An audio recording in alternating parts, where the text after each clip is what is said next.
What's going on, guys? YouTube, whoever's out there watching this. Well, it's going on YouTube. Wherever it ends up getting put, I don't know. It's been a couple days since I last posted, I think. Yeah, I feel like it has been anyway. I was on a roll there for a while, and then hurt my knee, and then I was like, I don't really feel like uploading anything, so whatever. Here we are. We're back today because I got this in today. And it's a gift, a birthday gift from my lady. And I just really thought it was super cool. She noticed me eyeing one of these at the gun show one time, and she remembered that. And then she found one, so it's crazy. It's not really an unboxing, it's just still in here. So it's already unrolled, but I'm gonna open it up.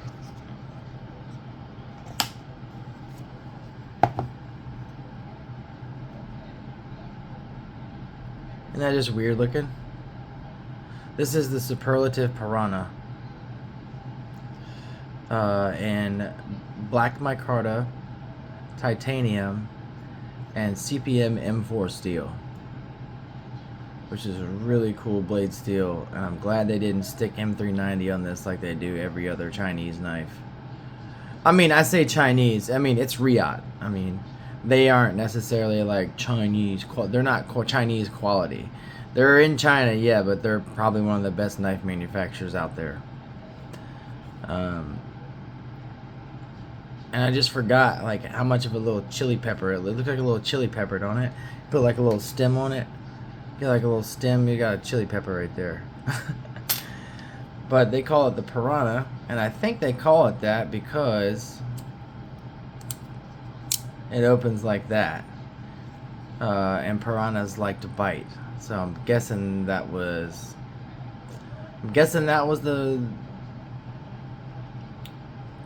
the inspiration behind it. I don't know. It doesn't necessarily look like a piranha. It almost looks like a peacow. Like if you know, or like one of those Elvia knives, if it had this back part sharpened. It does have a swedge, but it's not sharpened. It's not a sharpened swedge. I could probably continue that. No, I know I could, because it's a really easy flat grind. I could continue this swedge down until I got this spine down to a couple thousandths, about 10 thousandths right here, and then I could sharpen it. But I'm not gonna do that because it will bite you then. It wouldn't be as functional to open and close. Let me zoom out here a little bit. Oh, we are zoomed out. Okay, well, let's do this then. There we go. So in the operation, it goes like this, and see, if that part was sharpened, it would have just hit my thumb right there. It doesn't continue, so even though it folded that way, it has to go back out this way.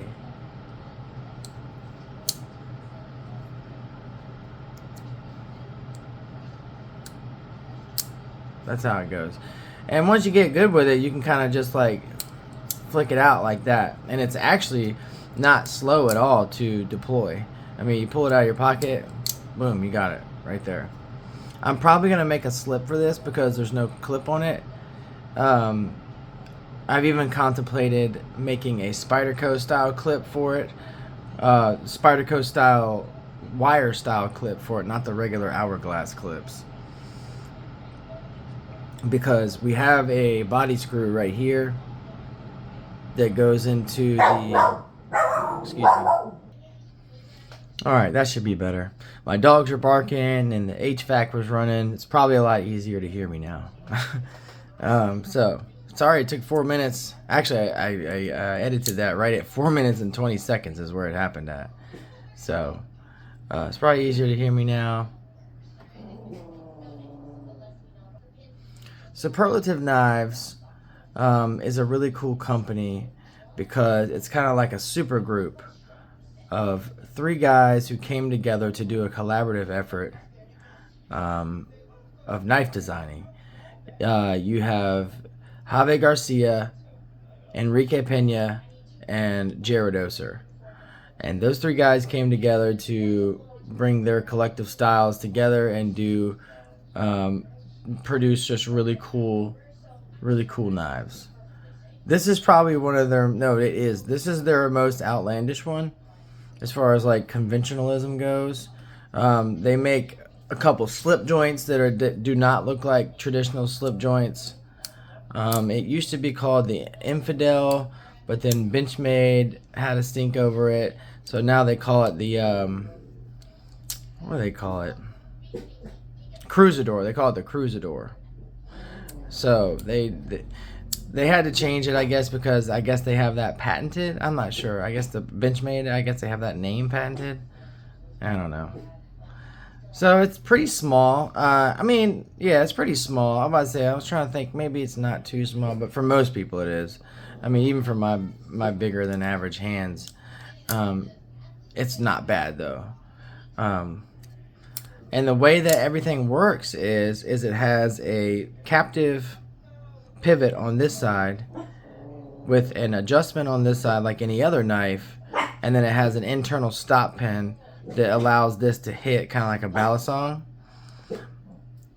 And then when you get the knife closed, you have two neodymium magnets that hold everything together, and it's quite strong. Listen.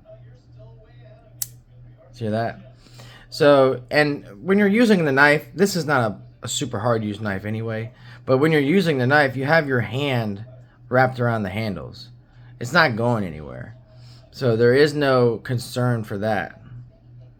The only thing that I kind of wish that wasn't there is that you get a tiny bit of play this way. But I'm guessing that's the design of the knife. There's really not much you can do about it because it's made to move. It's not made to be a solid piece. The whole thing flips apart and flips back together. So it's not going to be super tight. It's new, so it's still getting broken in. I did like the fact that they didn't go with bearings on this model.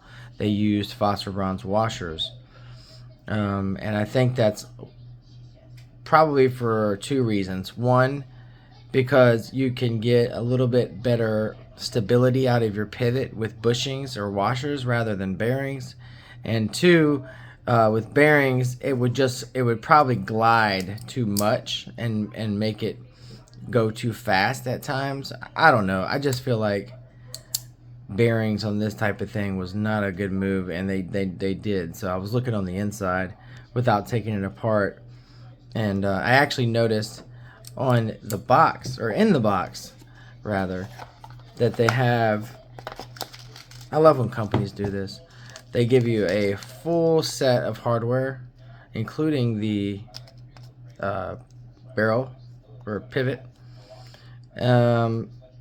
all the body screws, and then I saw the two phosphor bronze washers in there, and so I looked and I was like, oh wow, this is probably one of the only Riot knives I've ever seen that has washers and not bearings. Just thought that was pretty cool. I like how they do their minimalistic logo. I mean, it probably could have been hidden even more, but I think it looks good right there.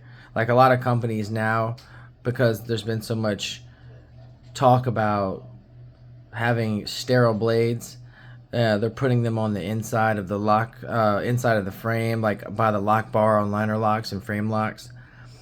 And I thought that was cool too. If you open it up, you have their logo right there, and then on the other side, it's all the texturing makes up part of their logo.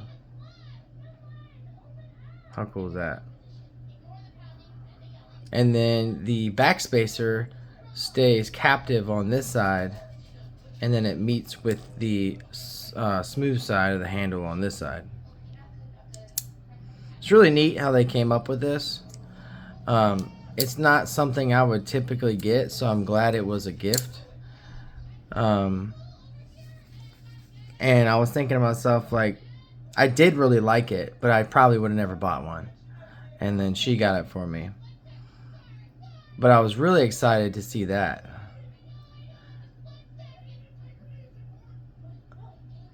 CPM M4 steel.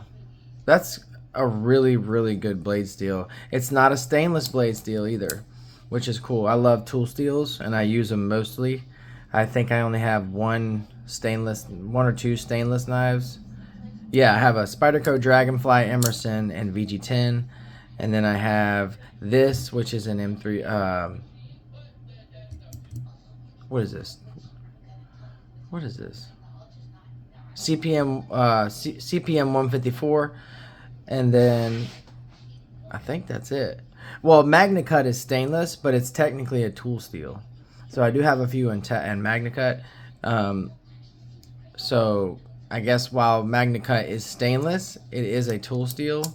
They just use the magic of heat treating and chemicals, or not chemistry, to make it stainless instead of adding more chromium to the mix like they would normally do on a regular blade steel. They just add more chromium, and that gives you more of your stainless properties, but they were able to heat treat it in a certain way to where the chromium stays locked away, but still giving you stainless properties without having to add a bunch of chromium. Pretty neat. M4 blade steel is a good performer. It's probably, in my mind, close to something like CPM Crewwear or something along those lines. I wonder if it'll start showing patina when I start using it, because M4, like I said, is not stainless. So I wonder if it'll start showing a patina. Let's get some measurements on this thing, like everybody else in the book does. Let's get some measurements. But I figured everybody would like to see how large or small this one is, because it's just funky looking. Alright. So it's a touch over. Nope, it is. It's 6 3/8 overall, or 16.2 centimeters for our non-American friends. And the blade is, it's kind of hard to get that. The blade is 1, 2, 3, 4, 5, 2 5/8, or 6.6 centimeters, with a sharpened portion. It's kind of upswept, so it's hard to tell.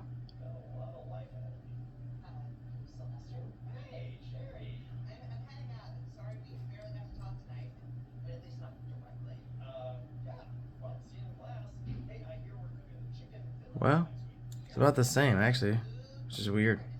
It's just the way this handle is. You go to measure it, it's hitting the top of this pivot. The top of the bolster. So if you go to measure it this way, you can't really get the blade. You know what I mean? So, thought that was neat. Thought it was cool. I'd like to share with you guys. Look at that belt satin on that bevel. That's one thing I love about Riot, man. They do a great belt satin finish on their blades, and I think they were probably the first one to actually do real belt satins instead of like when you get mass-produced knives, most of them are machined with some kind of CNC machine, and it leaves these ugly marks on the knife. Like, you can tell it wasn't done on a belt grinder, and then they normally have to add like a stone wash or a bead blast to hide that finish. But they're actually doing, that's an actual belt. I can tell by the way it looks. That's an actual belt that did that. Now, I don't know if they machine it and then just do the final touches with a belt grinder. That might be the case. I'm not sure. I haven't seen their... I've looked before too. I want to see like a facility tour of Riot and see like what type of machines they got, because they have to have some killer stuff over there. But it's just so fun to play with. Like, I know it's a knife. Like, you shouldn't be playing with your knives, but I mean, check this out, dude. Like, It really is an adult's fidget toy with the ability to cut things. It's basically what it is. And I'm happy to own it. I really am. I thought that, like, it was interesting ever since I saw it, and I just thought it was weird and different. And now that's kind of more of what I'm getting into. Like, who wants to get the same type of shit all the time? Like, oh, it's a regular knife with a lock back. Okay. Like, unless it has some crazy steel on it or something, I'm probably not even going to mess with it.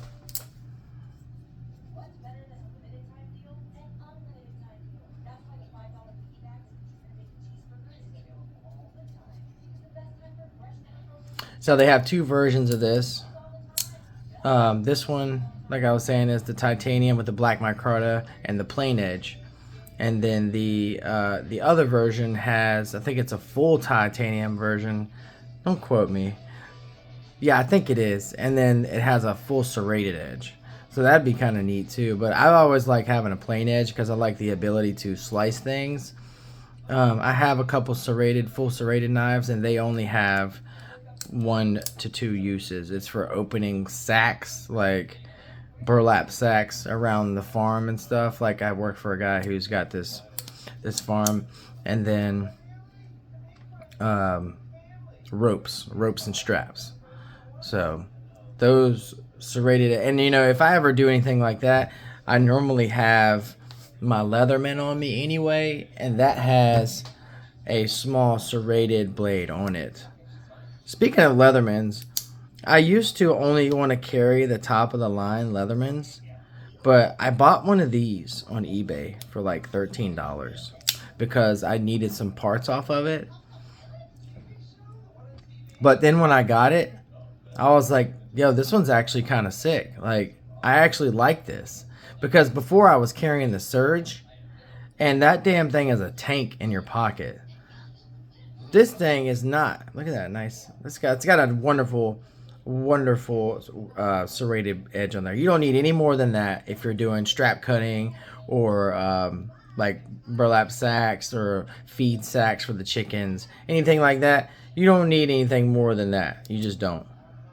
And there's no lock on it, which I like. But watch. It has a really stout slip joint mechanism, so it's not gonna fail on you unless you're trying to fail it. The cool thing about this one too, this is classic me. We're switching topics off the top of a hat.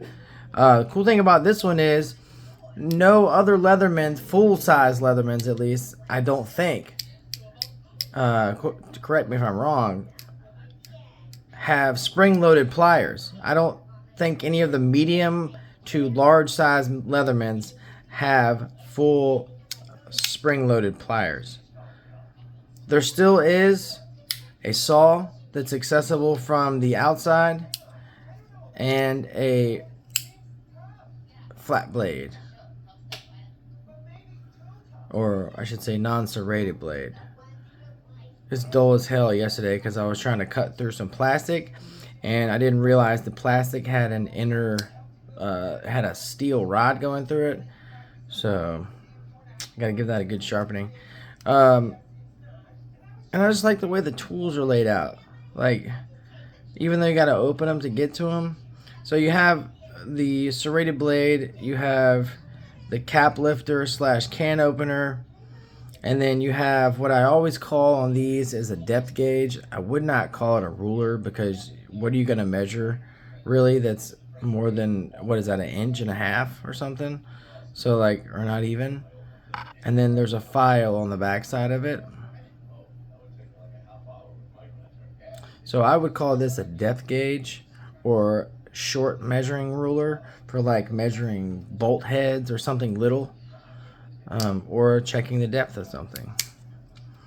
And then on this side, you just get a real basic Phillips and flat. But this flat is so stout that you could use that for a pry bar. And I have. They're super stout. It's oily as hell right now because I took my friend's advice. I dropped this thing in the sand. And it was just wrecked. Like imagine this falling in the sand. Like all these little pivots and stuff, it was wrecked. So he was like, bro, just do what I do. Just spray it down with WD-40. But I don't really like WD-40, so I was like, what else can I do? So I improvised a little bit, and I just filled up a glass with hydraulic oil and transmission fluid and just plunked it down in there just like this. And then I just worked everything back and forth like this in the glass of hydraulic oil and transmission fluid, and all this shit came out. So it was a bitch to clean up, and there's still some seeping out, but it's not terrible, and it's way better. It's better than it was from the factory. Check this out. How many leathermans can you reverse flick? And it's not loose either. It's not loose. Like some people will intentionally loosen their pivots. It's not loose. I could probably get a bit of play out of it if I yanked on it, but yeah, the Leatherman Sidekick. I'm sold. I'm keeping it. I was going to use it for the parts, but screw that. I'm not getting rid of it. I'm not messing it up. You can catch them on eBay for super cheap because it's not a popular item anymore. I don't think it ever has been. People want to spend $200-300 on the Arc. Go ahead. These are just as good, and they're even easier to carry because look how thin they are. Fuck, I got off topic and I don't remember what I was doing. Oh well. Happens to me all the time, and there's a wasp hovering next to me too, so I'm gonna hop off here, get that wasp, and I hope you guys enjoyed the video. I hope you stayed. I know a lot of people don't watch long form content anymore, especially when it's just somebody yapping, but I had a couple things. I got a couple other videos planned for today as well. So I'm going to go ahead and do that so I can have separate ones and you can pick and choose from what you want to watch, instead of having to sit through the whole thing. So that's that. I hope y'all have a great day. This is a Suprlativ piranha, and y'all stay safe out there.